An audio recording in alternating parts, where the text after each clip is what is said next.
Hello and welcome to Festive Tech Calendar 2021. My name is Julian Sharp and I'm going to be talking about low-code application development on Azure. I'm a Microsoft certified trainer and an MCT regional lead and a BizApps MVP.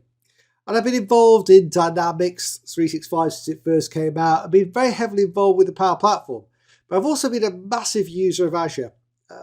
I use Azure for creating web portals for my business solutions, for doing integrations, and as we'll see today, about how to do more complex back-end logic to create better solutions for my users. So we'll look at how we're going to create web and mobile front ends using low-code tools to your data and services running in Azure. We're going to leverage things like Azure Functions and API management to enable Power Platform low-code tools to do more. And to modernize legacy applications. So we're going to be looking at how we can use the Power Platform and Azure together and some common patterns and tools we're going to use. I'll also introduce the concept of Fusion Dev Teams and what that means to our building of business solutions. Here's my agenda for today. I'm going to give a little introduction to the Power Platform for those of you who haven't seen it before. Then talk about how we can use Azure Functions to do more back-end processing. How we can then encapsulate that with custom connectors and Azure API management. We'll look at some common patterns and use cases for especially using Azure and Power Platform together. And then we'll talk about the recent change to be able to license Power Platform through your Azure subscription. And I'll give you a little demos how to set that up. We'll then finish off looking at some of the tools involved that we have available to us to build solutions. And then I'll introduce the concept of Fusion development and give you some resources where you can find out more. So let's get going with the Power Platform. So what is the Power Platform? It's really a set of tools to allow you to build business applications to common business problems with low code, which we mean by using Excel-like functions, or no code with drag and drop interfaces, to build web and mobile applications without taking a code-first approach. We don't need to write any code. And we can deploy these applications easily on the web client or on Android or iOS and even Windows systems. We can also integrate with many SaaS providers such as SharePoint and Dropbox and even Google and Facebook to create end-to-end solutions. So realistically, when we look at the Power Platform, it's a development environment, but without having to be a developer. We talk about having app makers. We use a very document-centric approach. So really allow anybody to create business solutions without writing code. Now the Power Platform is a SaaS application in its own right. It's accessible through your Microsoft 365 tenant or through, as we're going to see later, through Azure. It's actually built on top of the Azure platform, so it's highly scalable.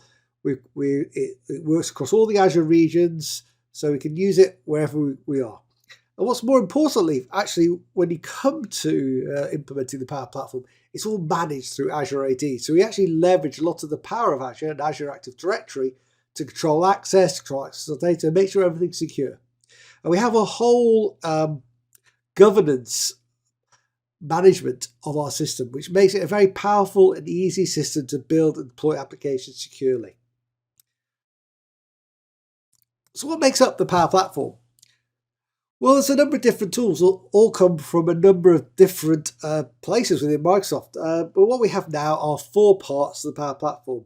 We have Power BI, which is you may have probably come across. It's probably the most widely used of the Power Platform tools to create and analyze and gain insight into your data. You may have used this either yourself or even embedded in other applications. We're seeing Power BI being used more and more inside other applications as embedded Power BI for analytics. Most people, when they think of the Power Platform, think of Power Apps, the ability to create low-code web and mobile applications that we build with no code or low code approaches or drag and drop. We have Power Automate, which for me is one of the most marvelous tools. It's actually built on top of Azure Logic Apps and shares a lot of the same features as Logic Apps, but has some other capabilities to integrate with the other parts of the Power Platform. Essentially, it's a cloud-based workflow system that allows us to integrate and automate within and, more importantly, across different SaaS solutions. And finally, we have Power Virtual Agents, which is actually built on top of the Azure Bot Framework to build chatbots with no code. All these tools integrate together. We always talk about them being the sum as being greater than the parts, and it's quite common that I build business solutions that uses a combination of these. I'll use Power Apps and Power Automate to create and automate my solutions, and then use Power BI to create analytics on top of that data. In the end, it's all about the data. The Power Platform also has a couple of other components, really, which I think are rather fundamental to how it works. The first of these is Microsoft Dataverse. It's a data platform which for building applications. If you use, I can use Azure SQL. I can use other data storage options with my Power Platform apps and tools. But if I use Dataverse, it actually makes building my applications easier because it has a whole load of capabilities and tools with it, including importing and exporting of data, generating Word documents. It has its own workflow engine. It has a full security model, all backed and controlled through Azure Active Directory. It also has ability to create logic at the data layer without writing code, as well as be able to extend with code where necessary. And Dataverse itself is based on a number of different Azure tools. When you look underneath it, well, if Microsoft let you look underneath it, you would see it's made up of Azure SQL Elastic Pools, uses Azure Storage Accounts for parts of what it does, and also uses Cosmos DB for change tracking and for offline synchronization to mobile clients. So it uses and leverages capabilities of Azure to create a highly powerful and scalable data platform for applications. We also have AI Builder, which is to create and enhance our data by using machine learning. So we've got both prediction and classification models, form processing models that we can use easily within the Power Platform without understanding anything about machine learning, and also without writing any code. They're very, very simple to consume. The real secret, though, to the Power Platform is the concept of connectors, connected to data where it lives. And essentially what we can do is we can connect to REST APIs, whether those are handled by Microsoft services such as Office 365 and SharePoint, but also loads of third-party services such as Dropbox, Twitter, Jira even, as well as GitHub. Anything that has a REST API, we can find the concept of connectors. We also have connectors to allow us to consume loads of Azure services from within the Power Platform without writing any code. So I can connect to Azure SQL and use that as a data source. Or I can use storage accounts, or what I do quite a lot of is things like Event Grid, Key Vault, and IoT Central, as well as a number of the cognitive services. I think there are over 570 connectors right now.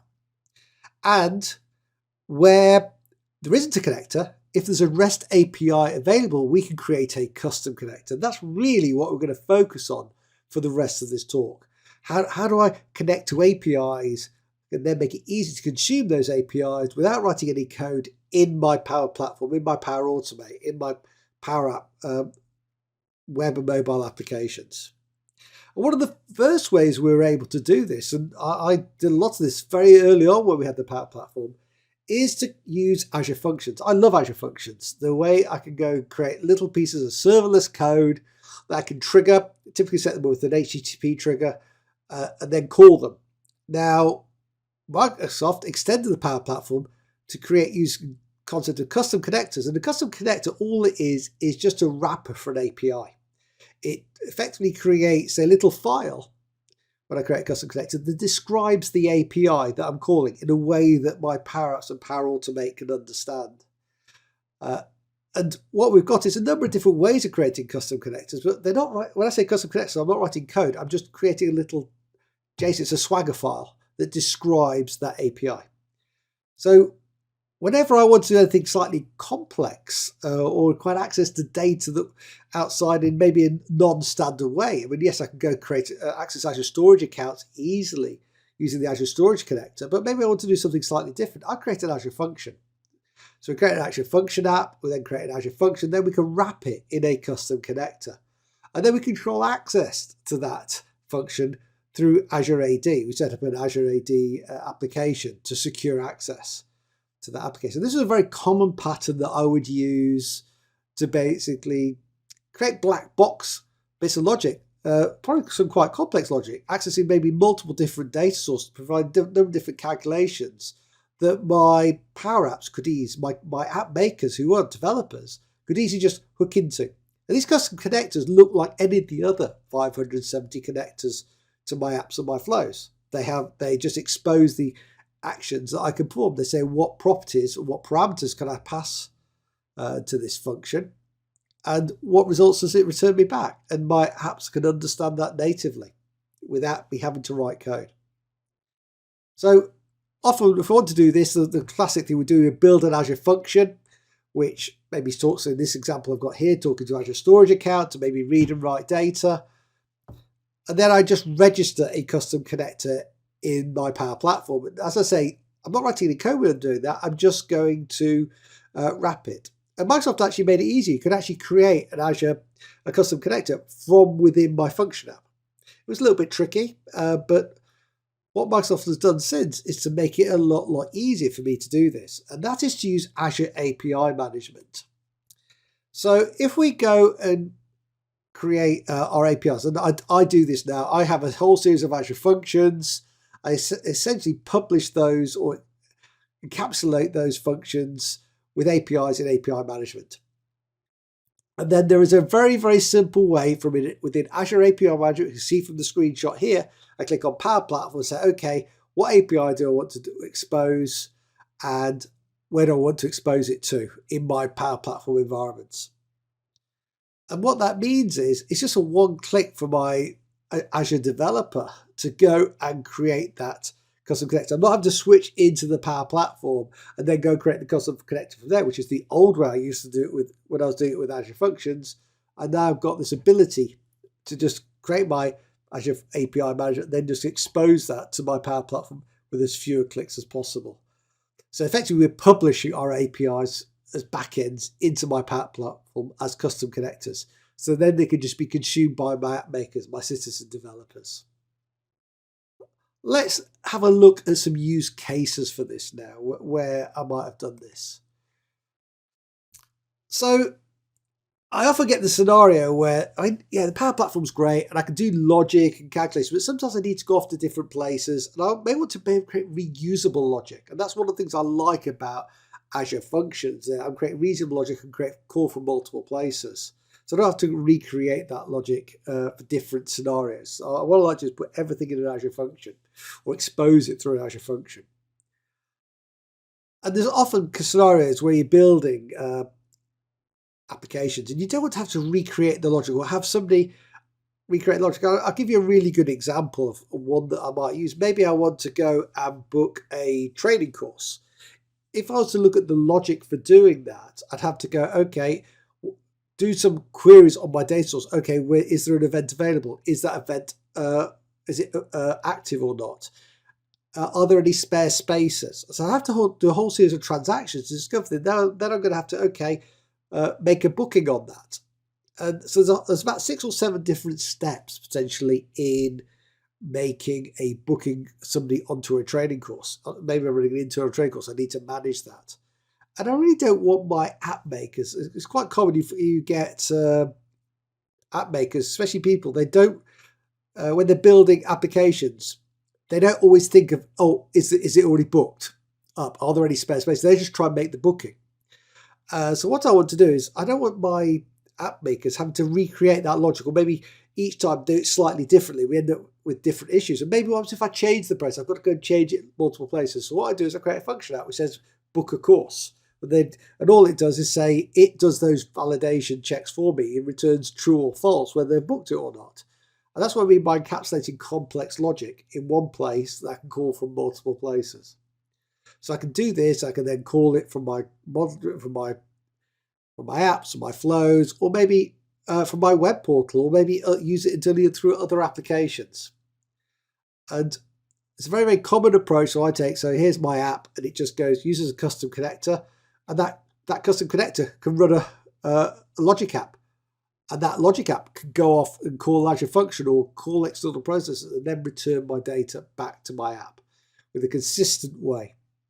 So maybe we've got some complex business logic, which is quite common the case. It's often the case. It isn't just a simple little data update. So we get our professional developers to go build me those functions. I can then wrap those easily. Here's another use case that's very common. We want to modernize and create modern modern front ends, maybe mobile applications to our back-end systems.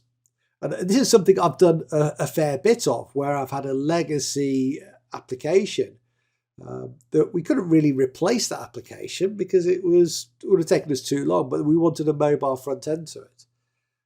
So I built that mobile front end in Power Apps, but I needed to do other work. And rather than connect directly to the database behind that system, I'd use, say, an Azure function where it can go and access that data source, maybe through a number of different ways to connect to Azure storage, or maybe it has to connect to multiple data stores.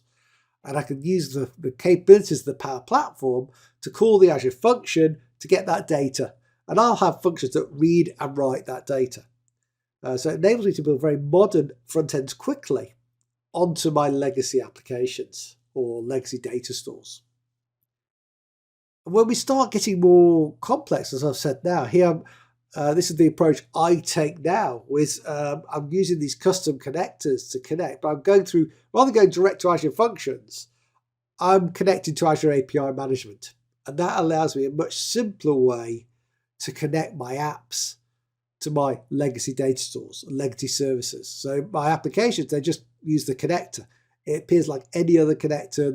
The app makers can read and write data, but I'm retaining control through my API as to what's happening in those back-end systems.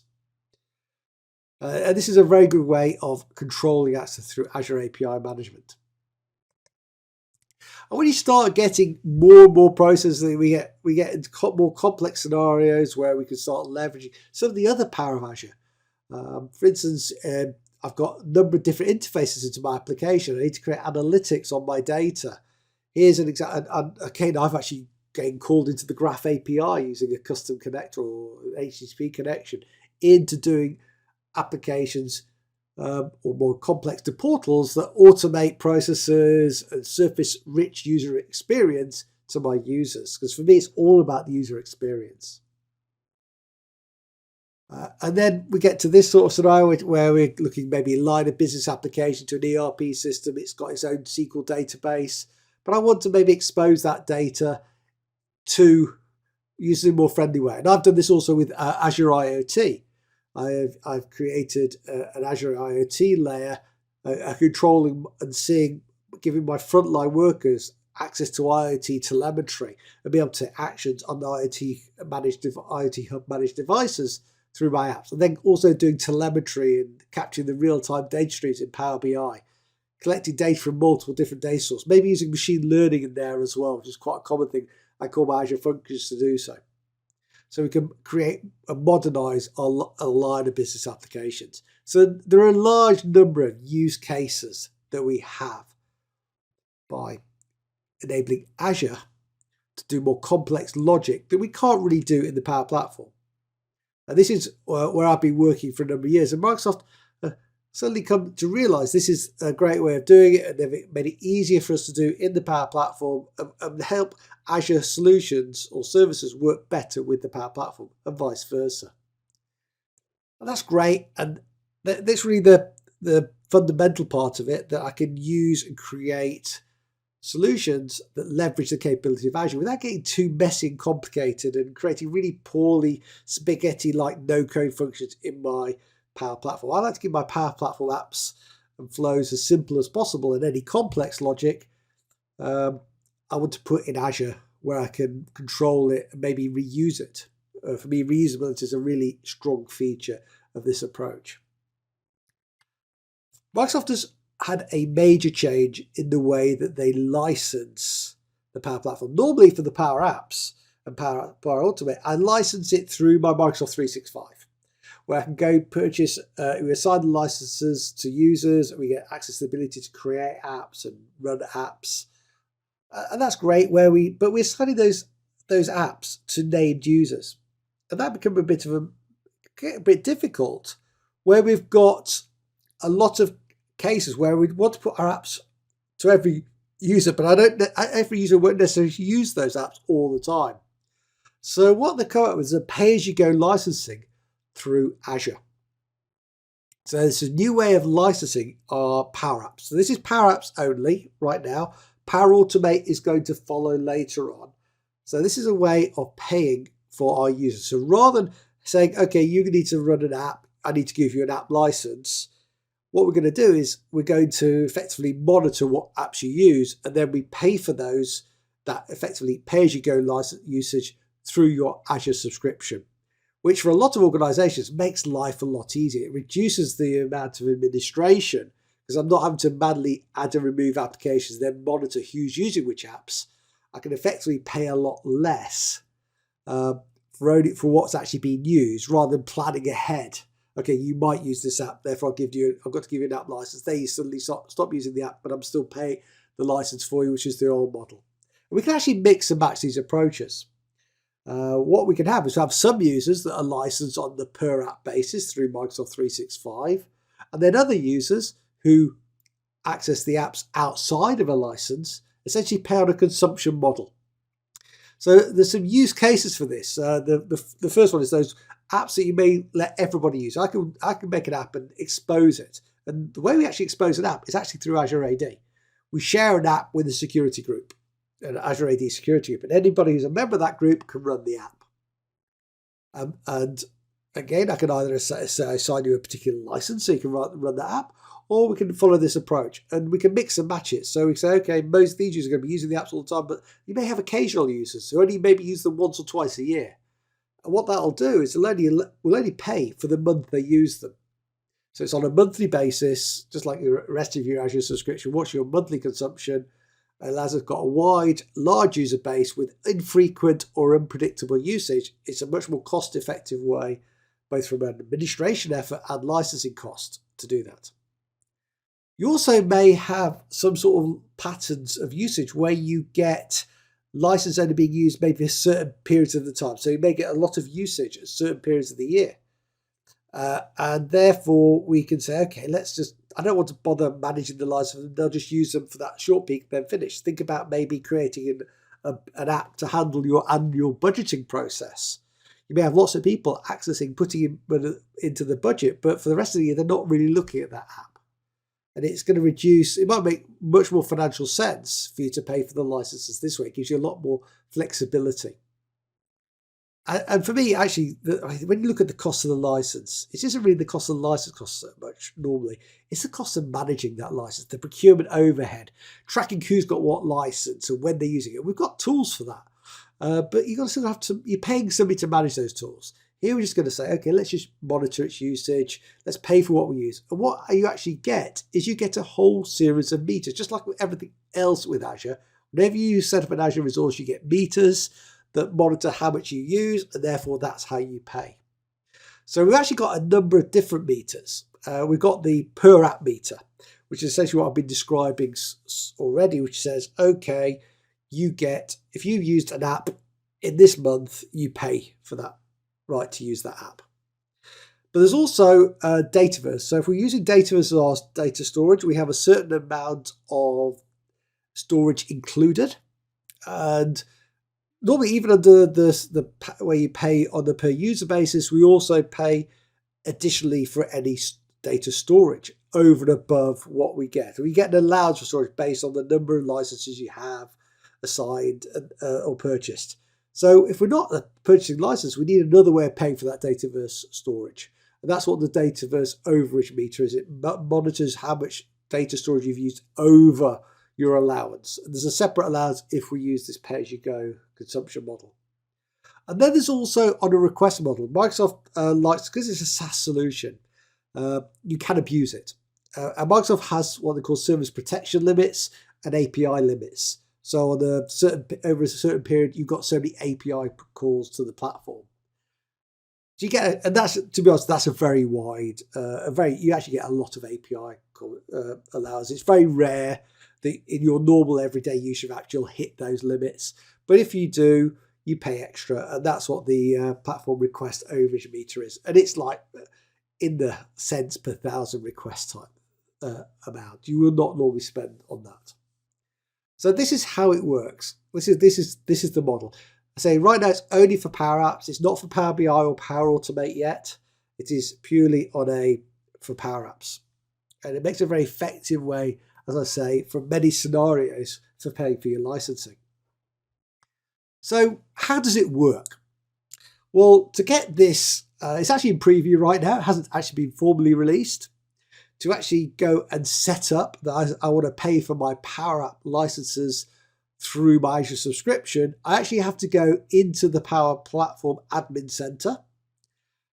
We can actually also do it from within a Power Apps, but it's probably better to go to Power Platform Admin Center. And essentially what we do is we create a billing policy. And that billing policy says, okay, for the apps in this environment, which subscription do we put them against? So let me just talk about what an environment is in the Power Platform. We have our tenant, your Microsoft 365 or Azure tenant. And inside the Power Platform, we can create environments. You can think of an environment as a security boundary for our apps, our flows, our data, and our users. So we can have multiple environments. Sometimes may say, okay, resource groups, or management groups within Azure, which basically say this set of users can access this set of data. So you can have different environments for your developers versus testers versus live, or maybe have different environments for your finance users versus your sales users versus your operations users. So essentially a way of separating things out. And what we can do is essentially we link each environment in our Power Platform to an Azure subscription, or we can link multiple environments to an Azure subscription. And therefore what it does, it monitors through the meters our usage during the month, and then we see our bills. It gets just added into our monthly Azure subscription bill, and then we can start matching things and see those bills. We get benefits of Azure Cost Management. We can see what's being used, which apps are being used, which users are using those apps. That's all in the detailed reporting. We can at any time unlink our environment from the Azure subscription so we can go back. So what I'm going to do is quickly just show you how we would set this up. So I'm going to go into my Azure. Here's my Azure subscription. I've actually got an empty subscription right now. I've got just one resource group in here. Actually, from my shell, I've got one called Power Platform. I just created a resource group called Power Platform in the UK South. And if I look at my resources, I don't think I've actually got anything in here. No, I've just got my storage account for my Cloud Shell at the moment. And if I go back up here, what we'll see, if I actually click up here, you can actually see Power Platform in Azure. This is really just starting. This just redirects you into the Power Platform tools. We don't do this from here. As I say, what we're going to do is we're going to go into our Azure Power Platform Admin Center. Here's my Power Platform Admin Center. I've got a number of different environments. Here's one I created earlier. It's a Dataverse environment.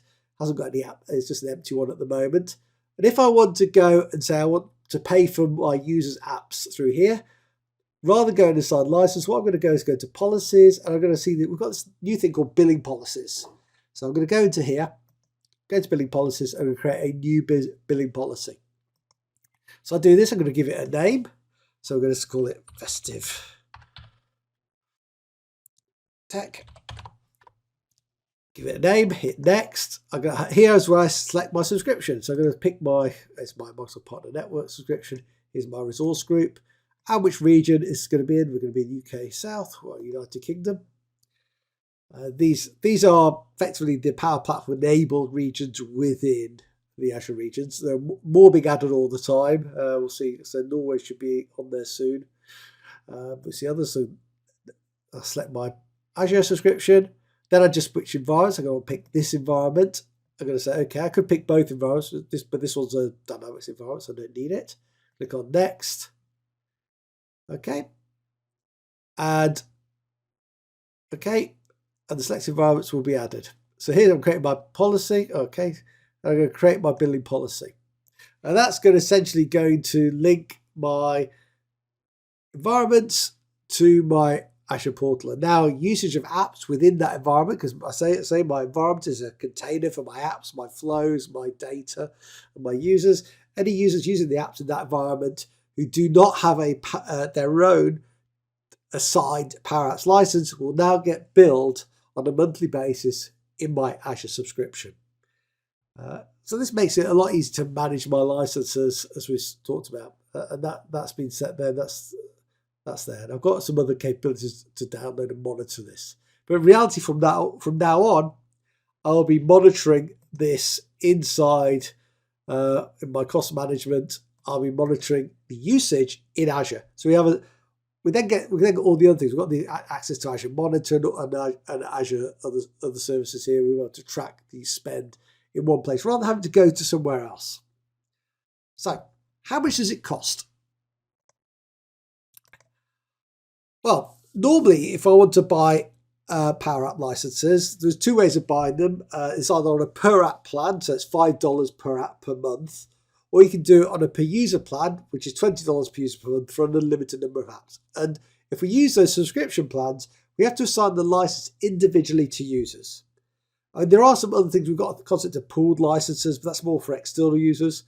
But if we want to go for the consumption plan, the one on the right, we essentially pay $10 per user, per active user per month. Okay, per app. That's the model that we follow. So we'll see that. So this is great for somebody. So it starts paying for itself. Just take an individual app on a per user month. You assign somebody on a per app plan. It's going to cost you roughly $60 per year. But maybe they only use that 3 or 4 times a year. I'll be paying $30 or $40 rather than $60. So we get a significant saving for the occasional user. And we can monitor the usage very carefully using our Azure monitoring tools. Okay, so that's the new way of licensing. I think this is going to take off. I imagine many customers will start using, especially the heavy Azure users who are also using the Power Apps as well. This will be a way a lot of them will start paying for their Power Apps. So what tools do we have? Well, interestingly, we're seeing a much closer convergence between the Power Platform tools and our professional tools. So we've got now full support for Power Platform application lifecycle management using Azure DevOps and more recently GitHub Actions. So we can manage and automate our creation of our apps and deploy our apps through our application lifecycle from dev to test to live. And that covers Power Apps, Power Automate, Power Virtual Agents, connectors, even custom connectors, Dataverse and AI Builder. We can automate the deployment of those solutions between our environments. We can also make use of many of the tools. And I'm a big fan of machine learning and cognitive services. I'm not going to talk about it now, but we talk about in the Power Platform a bring your own model. So I can actually create a machine learning model in the machine learning workspace. I can then add that model into AI Builder, and then I can consume that machine learning model that I've built, maybe using Python, and use that within my apps and my flows, or get my app makers to use it very, very simply. And there's a lot of tutorials on that. We'll find a lot of tutorials about using Power Platform tools alongside, especially our Azure components. For instance, I've just recently done some work using Cosmos DB as a data source for Power Apps. And use what I call thing called virtual tables, where essentially I access my Cosmos DB data through Microsoft Dataverse, and then that makes it easy for my apps and my flows to read and write or essentially consume data in Cosmos DB. It's very effective. We have add-ons for both Visual Studio and Visual Studio Code. So if I want to start building, as I say, we can actually add in code into our Power Platform, especially into Dataverse. We can do that natively, fully supported through Visual Studio and Visual Studio Code. So whichever you're using, we have we've got our DevOps tools, our Power Platform tools for DevOps, and essentially what we've got is a whole way of bringing the Power Platform into a much more standardized environment that you'd have if you're used to doing more professional development. Essentially, we're cutting down the barriers between both our Power Platform way of working and our traditional code-first way of working. Essentially what you want to do is use the right tool for the right circumstance. And actually, when I went to Ignite, where we were actually having real live events, I actually went to a talk by one of the Azure Bot Framework teams, and I was watching this demonstration. I thought, I recognise that interface, and I went to him after the talk. I said, "Was that Power Up?" He goes, "Yes," and he says, well, I asked, "Why did he do that when he's already a developer?" He says, "Well, I just needed something to show off my experience. I was concentrating on the back-end API and what it was doing. I wanted something that was very visually able to show that." Sometimes it's quite hard, especially with, say, something like a bot framework, to actually see what's going on behind the scenes, seeing the turns as people, in terms of what it's actually doing. And perhaps enable them to create a very rich user interface very quickly to allow them to do that. And I've seen more and more people say, okay, I need a UI. I don't just want to build a UI from scratch, but I'm just going to use the Power Platform. It's a great tool for exposing rich user interface, but able to access these complex services behind the scenes very simply, because we've got this concept of this custom connector that essentially makes it just like every other connector. And so we've already got a number of them. For instance, we've got cognitive services. As I said, we have a vast range of the cognitive services available as standard out-the-box connectors. But what I've discovered is the speech services we don't have connectors for. But it was essentially very trivial for me to create a custom connector for those, because essentially they're just a REST API. And all the custom connector is a wrapper, or it's a Swagger JSON file that describes what the API is in a way that my Power Apps and Power Automate can understand. So we're seeing this way of now getting more and more tools, getting much more closer in terms of creating solutions. But it's still, I've still got two sets of users, or developers even. I've got my app makers who are my business. They're business people. They're not developers. They're not trained developers. And then we've got our professional developers who are used to sitting their life in Visual Studio. And I sort of fall between the two. I do a bit of both. I write code as well as doing the front end. How do we get these people talking together? And what Microsoft has come up with this approach called Fusion Dev. So although Power Apps is a great way to build business apps quickly, and we got our system developers who go build these apps because they know their business, they know what they want to be able to do, but they may not have the technical ability to do the more complex logic. And this is where our professional developers come in. Our professional developers are used to building complex logic games, maybe different data sources, understand the fact that you've got to have error handling, proper error handling, and handle exceptions, and handle where maybe things are missing. So they're used to handling more complex scenarios. And the concept of Fusion developers is to bring these people together, these two sets of developers or builders together in a single team. So we get the best out of both worlds. Because I know when I used to do a lot of development, when I used to build maybe a web application or maybe building some complex business application, you spend a lot of time building business application, concentrating on things like security and import and export capabilities, maybe visually showing it. And this is actually what the Power Platform is really good at. I used to talk about when we used to build applications. We used to spend 80% to 90% of the time building the glue, building that infrastructure for our app. And only 10 or 20% of our time building the real added value. What Fusion dev teams do is allow you to get the best out of both worlds. Allow your system developers to build the front-end UI, build those applications. Allow our developers to concentrate on what they're good at to get the most value out of them. And that's what Fusion Dev is really all about, to bring the teams together, to allow them to work together. And that's what Microsoft have published an ebook on this. I'm going to give you the link at the end. If you want to know about this, it actually talks you through an end-to-end scenario. Maybe we've got this field service inventory application stored in SQL Server as our data store. And what it talks about is creating some Azure functions to handle the reading and writing and taking inventory in or out. And then essentially wrapping that in custom connectors with API management, and then creating some very nice visual user interfaces on top of it. And that's what that goes through. That's what this book does. This Fusion Dev book is a step-by-step example. There's a GitHub repo for it where you've got all the sample code. And I'll go to the Fusion Dev ebook. I'm going to give you the links to all of this at the end.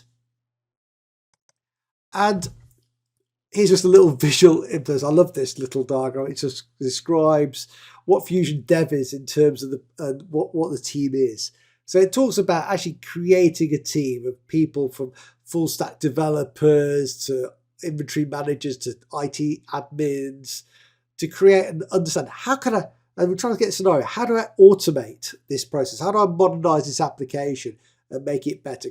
Basically expose information to my field technicians to enable them to do their job better, to give them the information to be able to do a better job for the company, do a better job for the customers. And it talks about how I'd set this up, what's required. And this is just come from Docs. This is all this is in Microsoft Docs, including this link to this diagram. It comes out. This is a Sketch the Docs tool, so it's really nice. It's creating this, and also talks about using the developers to do other things like creating reusable user interface components for the Power Platform, a thing called PCF or Power Apps Component Frameworks, where we use TypeScript, CSS to create rich user interface elements that can be consumed or embedded into my apps to create some very rich user interface. And Microsoft started doing this themselves in their applications, creating these PCF controls or code controls that we can then use to integrate web APIs and integrate in solutions to create very rich user interfaces.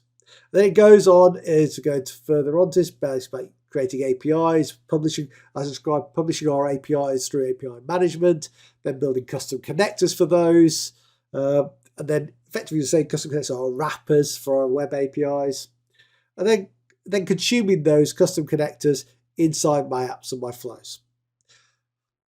So that's really it. Hopefully what I want to talk about was the fact that Power Platform and Azure go really well together. What we're trying to use is the best of both to create great business solutions. At the end of the day, we're all about creating applications for our users. And if I can use the right tools for that, I can create better solutions, and I can use the right technologies, the right techniques for each individual. So I don't get people creating these really complex solutions which end up being unmaintainable. We make sure we follow some really good development practices for where it really, really matters. Also, where I need performance, where it really matters, I can do that. So here are some links which talks about both the low-code application development. I've got the second link is that diagram I talked about.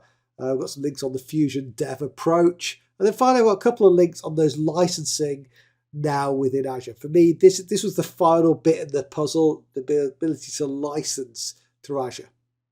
So thank you very much. I hope you found that useful. And I hope you have really nice Christmas and have a good New Year. So thank you very much, and I hope to see you again next year.